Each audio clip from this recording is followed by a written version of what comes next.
वंदितु वंदितु सौवसिद्धे ध्रुवमचलमनोवमं गदिं पते वोच्छामि समयपाहुड मिनमो सुधकेवली नमः समयसाराय स्वानुभूत्या चकासते चिस्वभावाय भावाय सर्वभावांतरच्छिदे। अंतिम शासन नायक 1008 भगवान महावीर स्वामी की जय। द्वादशांग श्रुत देवी की जय। स्वाध्याय कक्ष संपेपर्यंत आम्हा सर्वांना चारही प्रकारच्या आहाराचा त्याग असणार आहे। समयसार ग्रंथ आपण बघतो आहे आणि बंधाधिकारांच्या जवळपास उपसंहाराच्या गाथा आमच्या सुरू आहे। बंध कशाने नेमका होतो हा भाव आम्ही पहिल्यांदा बघितला। अध्यवसान भावानी बंध आहे हे आचार्यांनी स्पष्ट केलं। त्यानंतर व्यवहार नय हा निषेध्य आहे, निश्चय नय हा निषेधक आहे। या अनुषंगाने त्यानंतर आचार्यांनी भव्य आणि अभव्य जीवांच्या माध्यमातून अभव्याला 11 अंग आणि 9 पूर्वाचं ज्ञान असलं तरी त्याला आत्मज्ञान नाही आणि म्हणून त्याला मुक्तीची प्राप्ती होऊ शकत नाही। त्याला बंध निरंतर सुरूच राहणार आहे हा भाव स्पष्ट केला। आणि केवळ अष्टप्रवचन मातृका एवढं भावश्रुत ज्ञान ज्यांना आहे ते देखील मुक्तीचा मार्ग अवलंबू शकतात ही गोष्ट आचार्यांनी स्पष्ट केली। यानंतर आमचं प्रकरण सुरू होतं की हा जो आत्मा आहे याचा खऱ्या अर्थाने रागादिकांचा हा करता आहे का। जर द्रव्य दृष्टीने पाहिलं तर हा द्रव्य दृष्टीने रागादिकांचा करता असणार नाही। पर्याय दृष्टीने मात्र जेव्हा हा आत्मा स्वतः स्वभावापासून च्युत होऊन अशुद्ध रूपाने परिणमतो त्यावेळेला पूर्वबद्ध कर्माच्या उदयात हा जीव रागरूप परिणमतो आणि नवीन कर्म बंध करतो। म्हणजे याच्यामध्ये उपादान करता जीव आहे आणि निमित्त करता मात्र कर्मोदय आहे। उपादानही जीव आणि निमित्त पण जीव असं जर असेल तर जीव कधीही रागापासून मुक्त होऊ शकणार नाही। म्हणून कर्मोदयाचं निमित्त कारण आणि जीवाची अशी अशुद्ध रूपाची त्या समयातली पर्यायगत योग्यता। आणि तरीही द्रव्य दृष्टीने जर हा बघितला तर रागाचा अकारक आहे।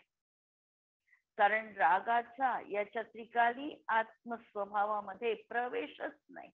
तो रागापासून सर्वथा पृथकच आहे आणि हा भाव ज्ञानीला लक्षात येतो आणि म्हणून ज्ञानी जीव अशा प्रकारे रागादिकांचा करता बनत नाही। अज्ञानी मात्र त्या ठिकाणी एकत्व स्थापित करतो आणि म्हणून तो करता बनतो। आणि यानंतर प्रकरण आम्ही काल बघत होतो अप्रतिक्रमण आणि अप्रत्याख्यान। या तऱ्हेने 2 गोष्टी या ठिकाणी सांगितलेल्या आहे।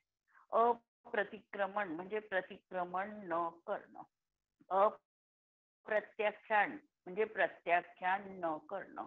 आणि आचार्यांनी अप्रतिक्रमण आणि अप्रत्याख्यान सोडण्याचा उपदेश दिलेला आहे।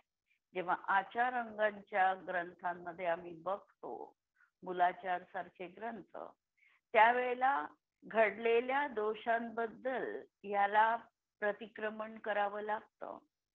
भावी काळामध्ये आकांक्षा विरहित जीवन जगण्यासाठी प्रत्याख्यान करावं लागतं आणि वर्तमान काळामध्ये निष्काम बुद्धीनी कर्तृत्व बुद्धीनी कार्य करणं अशी आलोचना त्याला करावी लागते। भूत वर्तमान आणि भविष्य तीनही सांभाळण्यासाठी त्याला प्रतिक्रमण प्रत्याख्यान आलोचना या गोष्टी सांगितलेल्या आहेत। आणि जो हे करत नाही तर तो मात्र रागादिकांचा करता आहे। कारण हे कर्म जे आहे म्हणजे जे परिणाम आहे, रागादिकांचे परिणाम जे आहे, हे परिणाम वास्तविकत कर्माचे कर्ते म्हटल्या गेले आहे आणि शुद्ध जीव मात्र करता म्हटल्या गेलेला नाही. म्हणून ही गोष्ट आम्हाला नक्की लक्षात घ्यायची आहे. भाषा थोडी नकारात्मक, 2 नकार देऊन भाषा वापरलेली आहे टीकेमध्ये, आणि 2 नकार देऊन जेव्हा वाक्य वापरलं जातं तेव्हा त्याचा अर्थ काढणं बऱ्याचदा आम्हाला कठीण जातं. असं नाही आहे. असं म्हणजे असं जेव्हा 2 नकारात्मक असतो, 2 नकार मिळून एक होकार असतो आणि त्या दृष्टीने आम्हाला त्या गाथांचा अर्थ बघावा लागणार आहे. कारण मी भावार्थ पण पाहिला आणि टीका पण अमृतचंद्र आचार्यांची वाचलेली आहे. परत आपण थोडस रिवाइज करू, कारण गाथा महत्वपूर्ण आहे आणि समजण्यासाठी थोडा आपल्याला वेळ लागू शकतो. तर पहिल्यांदा भूतकाळातील दोषांचं परिमार्जन याला म्हणायचं प्रतिक्रमण. की भूतकाळामध्ये माझ्याकडून ज्या ज्या चुका झालेल्या आहेत त्या चुका माझ्या नष्ट हो असं म्हणत असताना चुका नष्ट नाही होणार आहे, पण माझ्या ती चूक लक्षात आली आणि ती माझ्याकडून चूक घडलेली आहे याची कबुली मी माझी स्वतःला दिली. त्यामुळे आमच्या चुकीचा जो पहिल्यांदा काही तीव्र परिणाम होता तो परिणाम आमचा आत्ता असं म्हणत असताना त्याच्यामध्ये आमचा संक्लेश राहिला नाही, मंद परिणाम झालेला आहे. आमचा मंद परिणाम झाल्यामुळे कर्मामध्ये देखील यदा कदाचित संक्रमण, बदल, उत्कर्षण, अपकर्षण या प्रक्रिया होऊ शकतात. ज्यावेळेला खऱ्या अर्थाने आमचं प्रतिक्रमण सुरू आहे की पश्चाताप दग्ध ती व्यक्ती झालेली आहे की खरंच अशा प्रकारे मी जीवनामध्ये अशा प्रकारे वागली, असा जेव्हा पश्चाताप दग्ध भाव आहे, परिणामांमध्ये अत्यंत विशुद्धता, निर्मलता आलेली आहे आणि या निर्मलतेमुळे आम्ही जे काही पहिल्यांदा कर्म जास्त स्थिती अनुभागाला घेऊन बांधलेलं असेल त्याची स्थिती आणि अनुभाग घटू शकतो. त्याची स्थिती जर जास्त असेल तर त्याची स्थिती कमी होऊ शकते, किंवा एखाद्या वेळेला आम्ही पाप प्रकृती बांधलेली असेल तर तिच्यात जर पुण्यरूप होण्याची योग्यता असेल तर ते कर्म देखील पुण्यरूपाने परिवर्तित झालेलं आम्हाला दिसतं. असाच साता रूपामध्ये देखील संक्रमण झालेलं दिसतं. म्हणून भूतकाळातील दोषांचं परिमार्जन म्हणजे प्रतिक्रमण आहे आणि या पद्धतीनेच प्रतिक्रमण होऊ शकतं.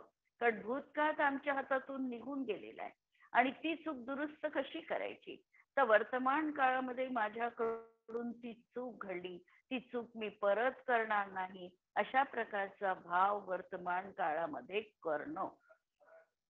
नंतर भविष्यामध्ये दोष न होऊ देण्याचा संकल्प करणं म्हणजे प्रत्याख्यान आहे.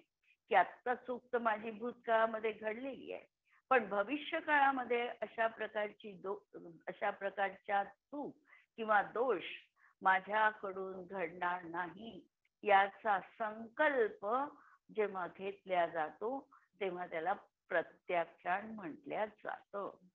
प्रतिक्रमणाचे न होणे म्हणजे अप्रतिक्रमण आहे आणि प्रत्याख्यान न होणे किंवा न करणं याला अप्रत्याख्यान म्हटलेलं आहे.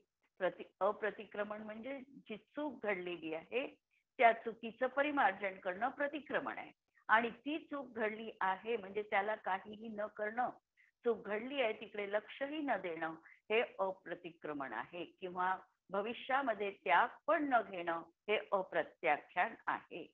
आचार्य जयसेनांच्या अनुसार पूर्वानुभूत विषयांचे अनुभवन रूप रागादिकांचे स्मरण म्हणजे अप्रतिक्रमण आहे. अप्रतिक्रमणामध्ये काय झाले, पूर्वी जे काही आम्ही विषय अनुभूत केलेले आहे, अनुभव घेतलेले आहे, तशा तऱ्हेचा रागादी भाव आमचा जीवनात असणं, तो सोडण्याचा भाव नाही.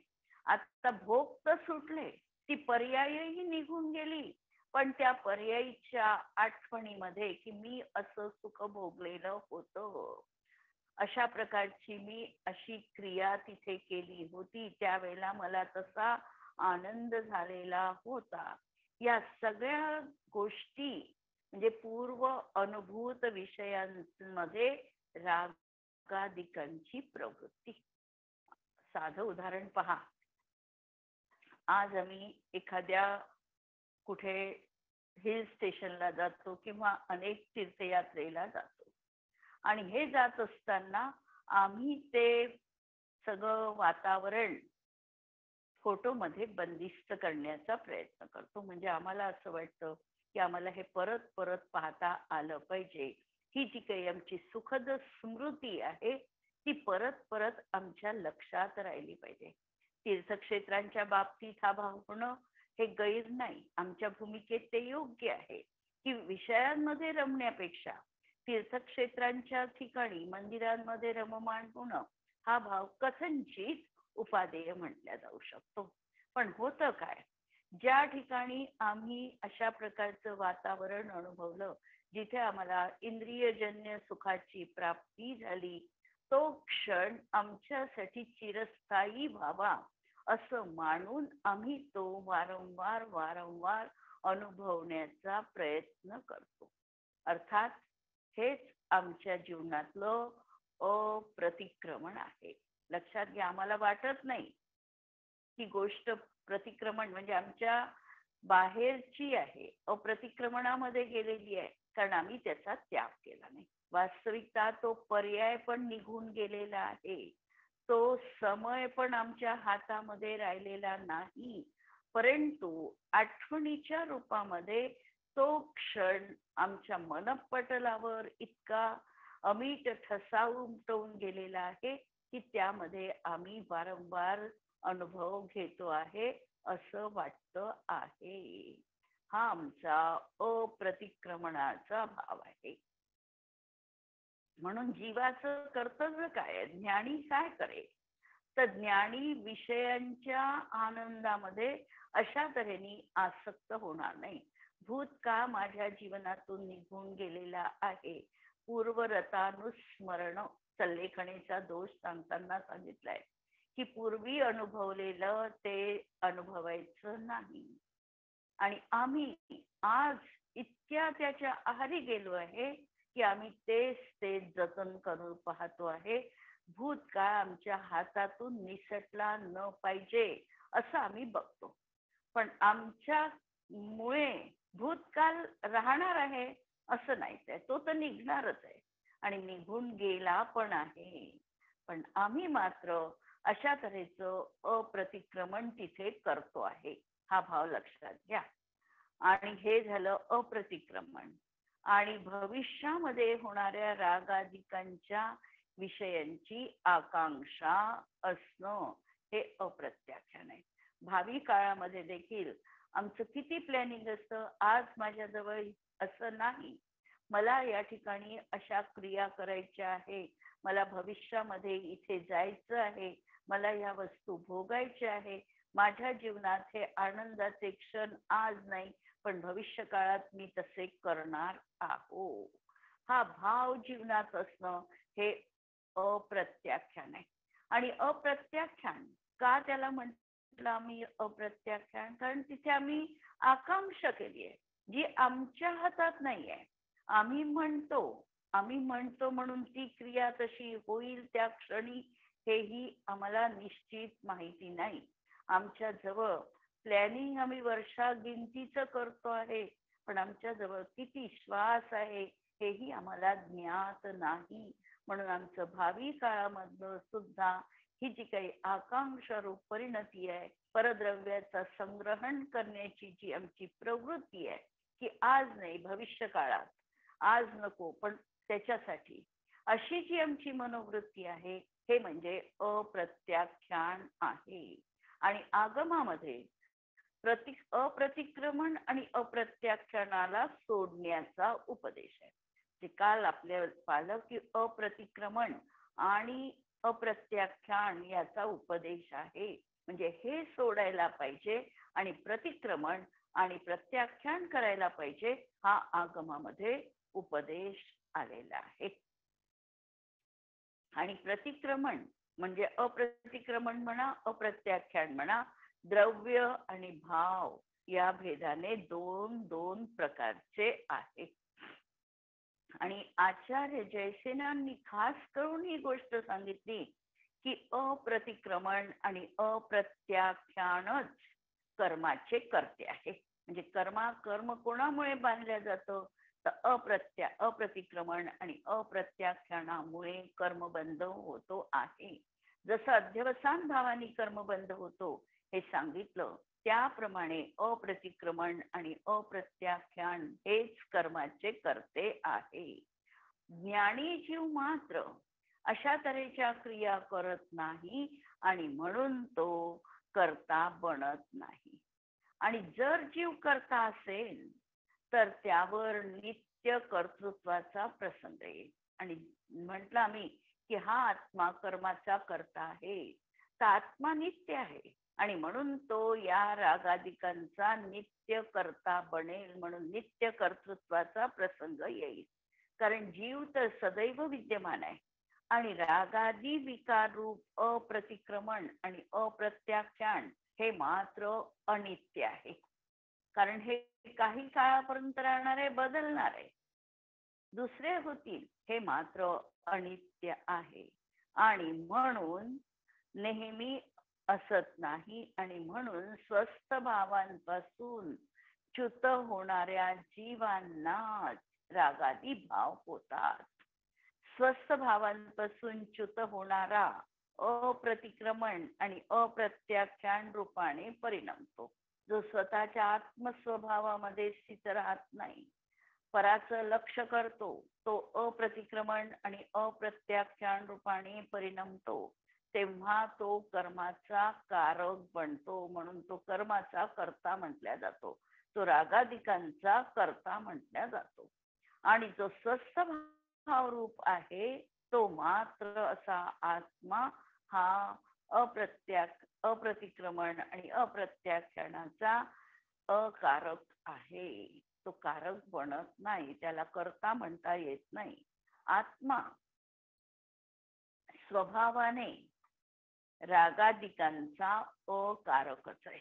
जर त्याचा स्वभाव पहिला, आत्मा कसा आहे, तर आत्मा जो आम्ही द्रव्यार्थिक नयाच्या, शुद्ध द्रव्यार्थिक नयाच्या दृष्टीने जर आम्ही आत्म्याकडे बघितलं आणि सदैव समयसार मध्ये आम्हाला हा ज्ञानाचा चष्मा निरंतर आचार्यांनी प्रदान केलेला आहे. थोडंही इकडे तिकडे आमचं मन जात असेल तर हा ज्ञानरूपी चष्मा आम्हाला लावायला सांगितला. आणि या चष्म्यातून आमचं आत्मतत्व कसं दिसणार आहे, या चष्म्यातून आमचं आत्मतत्व दिसणार आहे. हा ज्ञायोग आहे, हा एक आहे, हा अखंड आहे, हा स्वभावानी रागादिकांचा करता नाही, हा स्वभावानी रागादिकांचा करता नाही. ही गोष्ट या न्यायक स्वभावी आत्म्याकडे बघितलं की आम्हाला लक्षात येणार आहे. म्हणून आत्मा स्वभावाने म्हणजे शुद्ध द्रव्यार्थिक नयानी हा आत्मा रागादिकांचा अकारक आहे. जर आत्मा आपल्या स्वभावाने म्हणजे आपल्याच उपादानगत योग्यतेने शुभाशुभ भावांचा करता म्हटले तर द्रव्य आणि भाव रूपाने केलेले अप्रतिक्रमण आणि अप्रत्याख्यान दोहोंचाही उपदेश संभवत नाही. आणि जर म्हटलं की हा आत्मा स्वभावानेच रागादिकांचा करता आहे, तर स्वभावाने जर तो करता असेल तर त्याला राग करू नको हा उपदेश देणं निरर्थक आहे. कारण कितीही त्याला सांगितलं राग करू नको, तर त्याचा जर तो स्वभाव असेल तर स्वभाव तो सोडता येत नाही. म्हणून ज्या अर्थी आगमामध्ये प्रतिक्रमण प्रत्याख्यान यांचा उपदेश आहे, त्या अर्थी त्यांच्याही माध्यमातून ही गोष्ट सिद्ध होते की आत्मा स्वभावाने रागादिकांचा करता नाही, म्हणून करता नाही. द्रव्य प्रतिक्रमण आणि द्रव्य प्रत्याख्यान द्रव्य आणि भाव दृष्टीने उपदेश आहे. तर द्रव्य प्रतिक्रमण किंवा द्रव्य प्रत्याख्यान कशाला म्हणायचं, तर त्या संयोगी पदार्थांचा त्याग की जे विकार विकार उत्पन्न करण्यात निमित्त कारण बनतात. अशा पदार्थांचा त्याग सांगितलेला आहे की ज्याच्यामुळे विकार उत्पन्न होऊ शकतो. त्याच्यापासून दूर राहण्याचा उपदेश दिलेला आहे. जसं आम्ही जर गॅस पेटलेला आहे आणि गॅसवर जर आम्ही लोणी ठेवलं तर लोणी निश्चितपणे पिघळणार आहे. म्हणजे काय झालं, त्याप्रमाणे हे जे परद्रव्य आहे, काही परद्रव्यांमुळे जीवामध्ये अशा तऱ्हेचा विकारी भाव उत्पन्न होतो आणि हा विकार उत्पन्न होतो म्हणून या वस्तूला सोडण्याचा उपदेश केलेला आहे. जशी एखादी खूप सुंदर वस्तू पाहिली, सुंदर स्त्री पाहिली, सुंदर कपडे पाहिले, सुंदर दागिने पाहिले, तर त्या अनुषंगाने जीवाला मोह होऊ शकतो, ती वस्तू ग्रहण करण्याचा भाव होऊ शकतो. म्हणून या वस्तूचा त्याग सांगितलेला आहे. म्हणजे विकार उत्पन्न करण्यामध्ये जे पदार्थ निमित्तभूत पडतात त्या पदार्थांचा त्याग करणं याला द्रव्य प्रतिक्रमण म्हटलेलं आहे. आणि भाव प्रतिक्रमण किंवा भाव प्रत्याख्यान म्हणजे त्या वस्तूच्या अनुषंगाने होणारा शुभ अशुभ भाव त्याचाही त्याग करायला सांगितलेला आहे. आगमामध्ये वस्तूचा त्याग हा महत्वपूर्ण नाही. वस्तूच्या त्यागासोबत जेव्हा भावाचाही त्याग होईल तो परिणाम महत्वपूर्ण आहे. जर आम्ही वस्तू सोडली आणि आमचे भाव सुरूच राहिले तर त्यांना मोक्ष मार्गामध्ये प्रयोजनीय मानलेलं नाही. वस्तू तर सुटली, वस्तू बऱ्याचदा सुटते, पण वस्तूविषयीचा ममत्व भाव सोडणं, वस्तू पण सुटली पाहिजे आणि ममत्व भाव पण सुटला पाहिजे. म्हणजे द्रव्य प्रतिक्रमण आणि भाव प्रतिक्रमण दोनही जीवनात गरजेचं आहे. म्हणून केवळ वस्तू सोडण्याचा उपदेश नाही आहे. हे जे प्रतिक्रमण किंवा प्रत्याख्यान सांगितलं यामध्ये वस्तू सोडायला सांगितली, याचाच अर्थ वस्तूच्या अनुषंगाने होणाऱ्या शुभ अशुभ परिणामांना देखील सोडण्यामध्ये सांगितलेलं आहे. जशी एक व्यक्ती होती, शांतीसागर महाराजांच्या जीवनात घडलेली ही घटना आहे. एक व्यक्ती होती आणि ही व्यक्ती एका जंगलामध्ये झोपडीमध्ये राहत होती. महाराज त्या रस्त्यावरनं गेल्यानंतर विश्राम म्हणून तिथे थांबले. त्या व्यक्तीने सांगितलं की मी पहिल्यांदा एवढा श्रीमंत होतो आणि मी ती सगळी संपत्ती सोडून आता त्याला सोडून दिलेलं आहे आणि मी या ठिकाणी झोपडीमध्ये निवास करतो आहे. मला इथे काहीही कमी नाही. महाराजांनी पाहिलं की याच्या मनामधला अजूनही त्या वस्तूविषयीचा आकर्षणाचा भाव सुटला नाही. वस्तू तर त्यांनी सोडली, संपत्तीचं तर दान केलं, पण त्या संपत्तीविषयी असलेल्या ममत्वाला यांनी सोडलं नाही. त्याची तो आठवण अजूनही काढतो आहे. मी एवढी संपत्ती सोडून आलो, याचा अर्थ त्या संपत्तीविषयी अजूनही याच्या मनामध्ये भाव आहे. तर महाराजांनी त्याला सांगितलं की असं नाही, तू जर आता संपत्ती सोडली आहे ना तर तुला त्याच्याविषयी काहीही वाटायला नको. आणि आज तू सारखं म्हणतोयस की माझी ही झोपडी खूप सुंदर आहे, माझी ही झोपडी खूप सुंदर आहे. तर या झोपडीविषयी ती संपत्ती सोडली आणि या झोपडीविषयी तुझ्या मनामध्ये परत अनुराग सुरू झालेला आहे. हे वाक्य ऐकल्यानंतर महाराज काही वेळानंतर निघून गेले आणि या व्यक्तीने त्या झोपडीला देखील आग लावली. आग लावली आणि धावत धावत तो महाराजांपर्यंत पोहोचला आणि महाराजांपर्यंत पोहोचल्यानंतर सांगितलं की मी आता झोपडीचा पण मोह सोडून दिलाय, तिला पण मी आग लावली. असं म्हणून तो महाराजांसोबत काही पावलं सोबत चालला. महाराजांची त्याच्यावर काहीही प्रतिक्रिया नाही, मौन.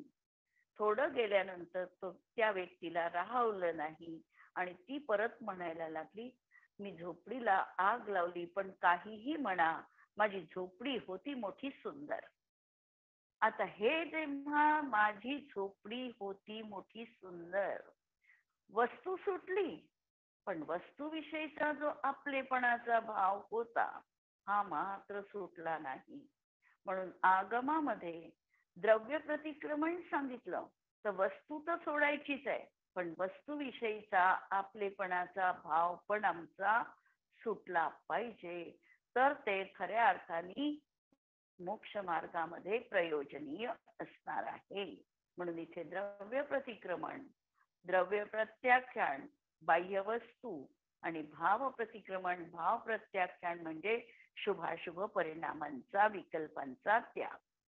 इथे निमित्तभूत परद्रव्य आहे.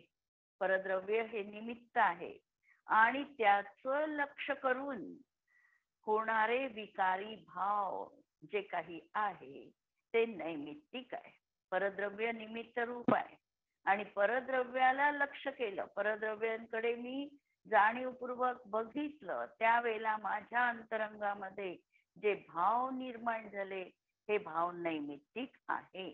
यामध्ये निमित्त नैमित्तिक संबंध आहे आणि आम्हा सगळ्यांना ज्ञात आहे की निमित्त नैमित्तिक संबंध हा दोन द्रव्यात असत नाही, तर दोन द्रव्यांच्या दोन वर्तमान पर्यायी निमित्त नैमित्तिक संबंध असतो.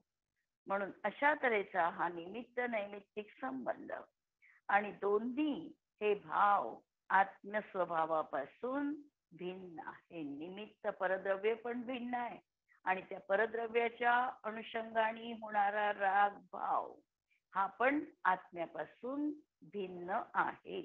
विकार नैमित्तिक आहे, स्वभाव नाही. आणि स्वभावाचं लक्ष जर आम्ही केलं तर या विकारांना जीवनामधून अवश्य सोडता येतो. आत्मा स्वभाव दृष्टीने तर रागादिकांचा अकारकच आहे. हे कथन द्रव्य स्वभाव अपेक्षेने आम्हाला दिसते, पण पर्याय अपेक्षेने बघितलं तर जोपर्यंत जीव स्वद्रव्याचे लक्ष करत नाही तोपर्यंत परद्रव्याच्या लक्षणाने होणाऱ्या रागद्वेष मोहादी भावांना हा सोडत नाही, तोपर्यंत तो करता आहे.